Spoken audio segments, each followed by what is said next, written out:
तो आज हम अपना डिस्कस कर रहे हैं जून एग्ज़ाम का सॉल्यूशन CH01 का पूरा सॉल्यूशन। ओके, तो चलो स्टार्ट करते हैं। सबसे फर्स्ट इसमें क्वेश्चन आ रखा था जून 2020 में जो आपका पेपर होने वाला था, ये वो पेपर है। तो पहला क्वेश्चन है इसका, what is the selection rule for rotational spectrum of a diatomic molecules. इसका पूरा प्रॉपर आंसर ये नीले रंग में नीचे दे रखा है और ये आपका हिंदी वर्जन है। ये पूरा हिंदी वालों के लिए भी है। ओके, तो हिंदी वाले बच्चे भी कोई दिक्कत ना लो, पूरा आंसर इंग्लिश हिंदी दोनों में है। ओके ओके, आगे बढ़ते हैं। तो यहाँ पे लिखा हुआ है B part, which of the following will exhibit optical activity and Y. इन दोनों में से कौन सा एग्जिट कर रहा है ऑप्टिकल एक्टिविटी एंड क्यों, आपको ये आंसर बताना है। सबसे ऊपर तो मैंने लिखा भाई यहाँ पर कि ऑप्टिकल एक्टिविटी होती क्या है। ये पूरा इसका ऑप्टिकल एक्टिविटी का आंसर है कि ऑप्टिकल एक्टिविटी होती क्या है। ओके, यही चीज़ हिंदी में नीचे लिखी है ब्लैक वाले में, और ये इसका आंसर है कि जो ए वाला ऑप्शन है वो एग्जिट कर रहा है ऑप्टिकल एक्टिविटी। ओके, उसके बाद हम इसके सी पार्ट पे चलते हैं। वैसे इसमें सिर्फ 2 ही पार्ट हमें करने को बोले थे, बट मैंने आपको तीनों पार्ट बताए हैं। ये 3 पार्ट थे जिनमें से आपको 2 पार्ट करने थे ओनली, ठीक है। तीसरा पार्ट है कि इलेक्ट्रॉन एफिनिटी होती क्या है। तो आपको डेफिनेशन याद रख लेनी है कि इलेक्ट्रॉन एफिनिटी होती क्या है, और इसका नीचे हिंदी वर्जन में आंसर दे रखा है। ओके, सो ये है आपका इलेक्ट्रॉन एफिनिटी। उसके बाद हम बात करते हैं क्वेश्चन नंबर सेकंड पर। यहाँ पे लिखा हुआ है अटेम्प्ट एनी 2 पार्ट्स। 4 मार्क्स का मीन्स एक क्वेश्चन 2 नंबर का है। अगर आपको 2 अटेम्प्ट करने तो मतलब 2 नंबर के 4। ओके, पहला पार्ट है कि भाई give the main 2 reasons for failure of classical physics. Classical physics के फेल होने के 2 रीजन बताओ। तो मैंने यहाँ पे 2 की जगह 3 फेलियर क्लासिकल फिजिक्स के रीजन लिख दिए हैं। पहला पार्ट है ब्लैक बॉडी रेडिएशन, उसके बारे में थोड़ा सा बता देना। दूसरा पार्ट है फोटोइलेक्ट्रिक इफेक्ट, उसके बारे में थोड़ा सा एक्सप्लेन कर देना। तीसरा hydrogen atom. This all are the 3 reasons. Okay, now ये सब आपका पूरा हिंदी वर्जन है, ठीक है। ये सब हिंदी वाले बच्चों के लिए है। सेकंड पार्ट है does not exist, explain on the basis of molecular orbital theory. So ये पूरा उसके बेसिस पर और ये एक्सप्लेन किया गया है, ठीक है। आप वीडियो को पॉज करके यहाँ देख सकते हैं, नहीं तो अगर आपको इसकी PDF चाहिए तो आप टेलीग्राम ग्रुप पर ज्वाइन हो। टेलीग्राम ग्रुप का नाम है BSc अड्डा। ओके, आप ज्वाइन हो जाओ, वहाँ पे आपको इसकी PDF मिल जाएगी।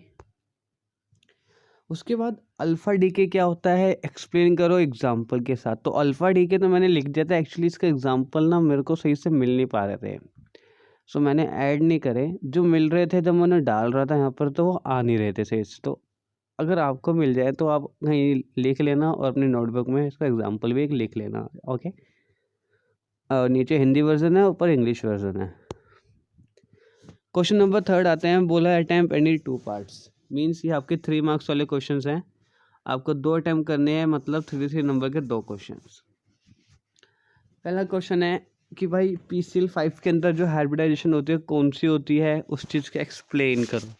तो पूरा एक्सप्लेन कराएगा कि फॉस्फोरस के अंदर 5 वैलेंस इलेक्ट्रॉन होते हैं, एक इलेक्ट्रॉन शेयर होता है क्लोरीन एटम के साथ, हर एक इलेक्ट्रॉन PCl5 मॉलिक्यूल्स है sp3d hybridization and hence trigonal bipyramidal shape. Okay, दूसरा ग्रेड्स और कॉन्ग्रेड्स क्या होते हैं एग्जाम्पल का बताओ। तो यहाँ पे ग्रेड्स और कॉन्ग्रेड्स दोनों के एग्जाम्पल्स दे रखे हैं, पूरा प्रॉपर दे रखा है। ग्रेड्स होते क्या हैं एंड ग्रेड्स क्या होते हैं, और नीचे उनकी ही हिंदी वर्जन है।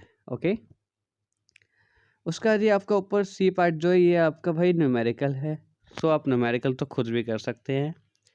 ओके, क्वेश्चन नंबर 4 पर आते हैं। बोलता है अटेम्प्ट एनी 2 पार्ट्स। 4 मार्क्स के 2 क्वेश्चन आपको अटेम्प्ट करने हैं।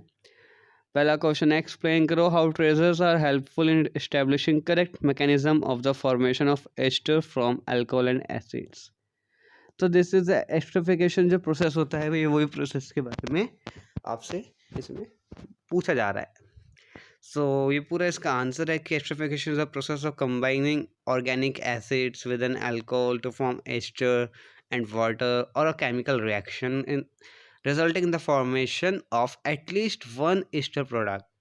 Ester is obtained by an esterification reaction of an alcohol and a carboxylic acid. Now इसमें आप एक चीज़ ऐड कर लेना, क्या ऐड करनी है यहाँ पर ना, आप इसकी एक और केमिकल रिएक्शन भी भाई लिख लेना, ठीक है। केमिकल रिएक्शन यहाँ पर आपको ऐड कर लेनी है, ओके ठीक।